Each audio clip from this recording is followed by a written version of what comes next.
Hello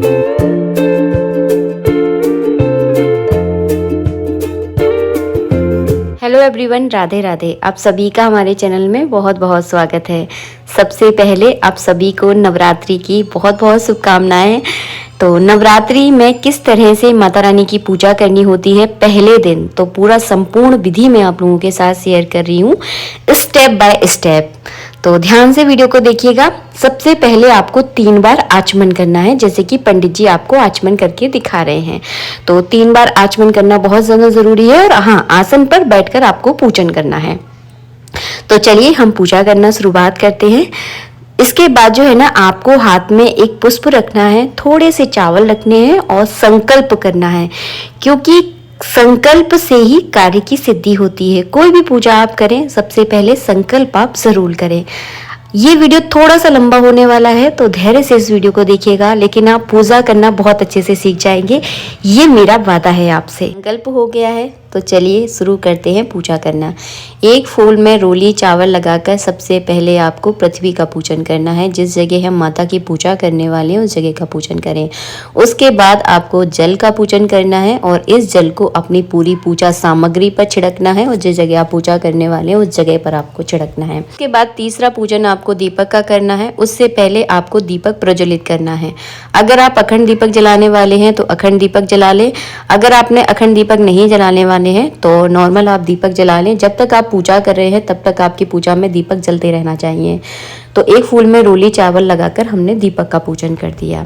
इसके बाद चौथा पूजन आपको शंख का करना है, लेकिन शंख में हम चावल नहीं चढ़ाएंगे, क्योंकि शंख का जब हम पूजा करते हैं तो चावल चढ़ाना निषेध होता है। अगर आपके पास शंख नहीं है तो आप उनके शंख के नाम का भी चढ़ा सकते हैं। इसके बाद वरुण घंटी का आपको पूजन करना है।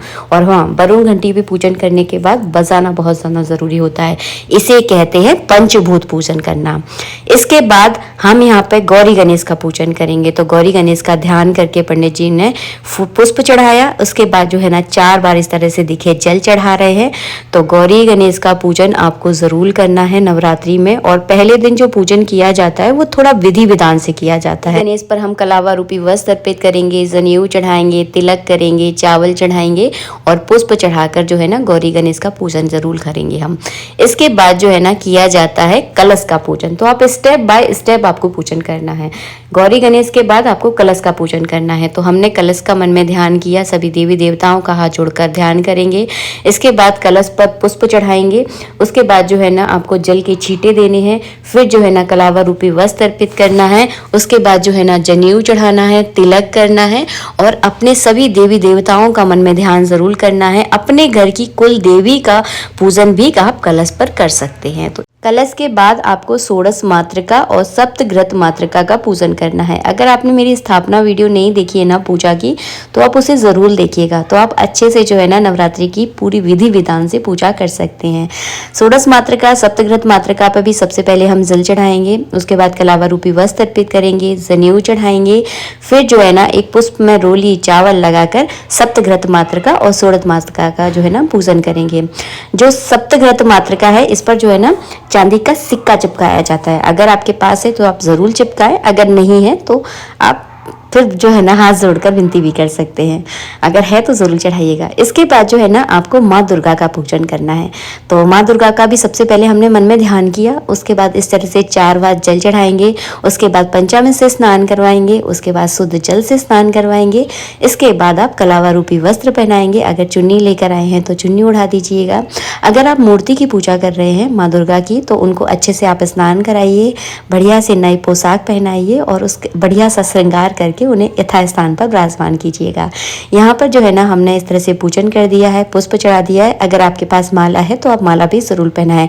और यहाँ पे जो है ना देखिए इस तरह से हम तिलक कर देंगे। माता की पूजा करने के बाद यानी माँ दुर्गा की पूजा करने के बाद हमें नवग्रह का पूजन करना है।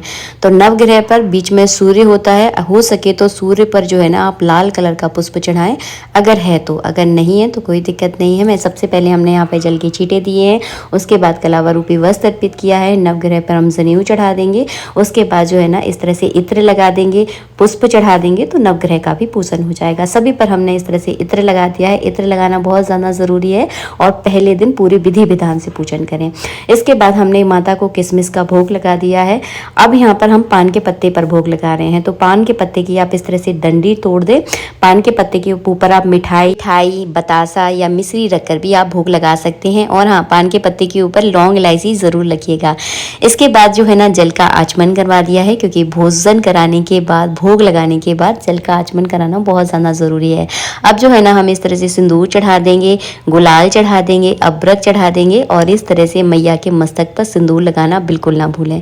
हवन भी आपको ज़रूर करना है। सुबह या शाम को आप हवन कर सकते हैं जब आपके पास वक्त हो। इसके बाद षोडश मातृका, सप्तघृत मातृका पर जो है ना सुहाग का सामान चढ़ाएंगे। 2 जगह सुहाग का सामान चढ़ाया जाता है नवरात्रि पूजा में। तो एक जगह हमने चढ़ा दिया है, दूसरा ये मैया के लिए लाल कलर की साड़ी और सुहाग सामग्री जो है ना मैया को अर्पित कर देंगे। इस वीडियो में मैंने आपको जवारे नहीं दिखाए हैं। जवारे बोने का वीडियो अलग से आप लोगों के लिए आएगा, क्योंकि आप लोगों की बहुत रिक्वेस्ट है, दीदी जवारे कैसे बोए जाते हैं, तो उसका मैं आप लोगों के लिए सेपरेट वीडियो बनाऊंगी। नवग्रहों की पूजा करने के बाद आप जवारों का पूजन किया जाता है। इसके बाद कपूर में 2 लौंगे डालकर इस तरह से आपको माता की आरती करनी है।